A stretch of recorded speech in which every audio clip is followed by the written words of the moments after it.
बातमी आहे शिर्डीमधून। शिर्डीत साई भक्तांना 20 रुपयांना लाडू प्रसाद मिळायचा, जो आता 30 रुपयांना मिळणार आहे। साईबाबा संस्थानने प्रसादाचा दर वाढवलाय, त्यामुळे साई भक्तांमध्ये थोडी नाराजी आहे। साईबाबा संस्थानने हा निर्णय घेतल्याने भक्तांना 10 रुपयाचा आर्थिक भुर्दंड सोसावा लागणार आहे। 20 रुपयांऐवजी आता 30 रुपयांना लाडू मिळणार आहे। साई दर्शनानंतर भाविकांना मोफत वाटल्या जाणाऱ्या बुंदी प्रसादातील तोटा भरून काढण्याच्या हेतूने साई संस्थानने ही दरवाढ केल्याचं सांगितलं जात आहे।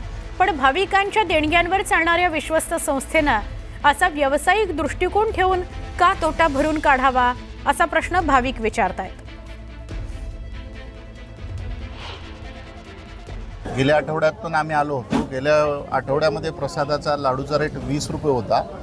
अचानकमध्ये 8 दिवसामध्ये एवढं फेरबदल का झाले हे निश्चितच न कळण्यासारखं आहे की भाविक एवढ्या दुरून येतात, भक्तिभावाने येतात, तर त्यांच्या खिशाला परवडेल असा दर असायला पाहिजे अशी सर्वांची इच्छा आहे।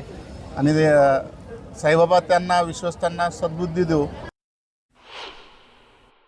आठवडाभरापूर्वी 20 रुपयामध्ये मिळणारा लाडू जर आज 30 रुपये घेत असतील विश्वस्त, तर हे अतिशय चुकीचं आहे। कारण 1.5 वाढवणं हे कुठल्या मूल्यात बसते? चुकीचंच आहे ना। 1.5 वाढवणं एकदम रेट म्हणजे 20 रुपये 30 रुपये, कारण सर्वसामान्य भाविक आणि लांब लांबून भाविक येतात। आणि असं काही 1-2 लाडू नाही घेत, 10-10 20-20 आपण गावोगाव वाटतो ना प्रसाद, तर प्रसादाचा तरी शुल्क वाढू नये असं आमची मागणी आहे। शिर्डीतून या आलेल्या प्रतिक्रिया सगळ्या भाविकांच्या। पुढे जाऊया, पालघरची बातमी आहे। पालघरच्या बोईसरमध्ये एकाच ठिकाणी अपघातांची मालिका बघायला मिळाली। बोईसरमधल्या सिडको बायपास रोडवर तासाभरात 5 दुचाकींचा एकाच ठिकाणी अपघात झाला।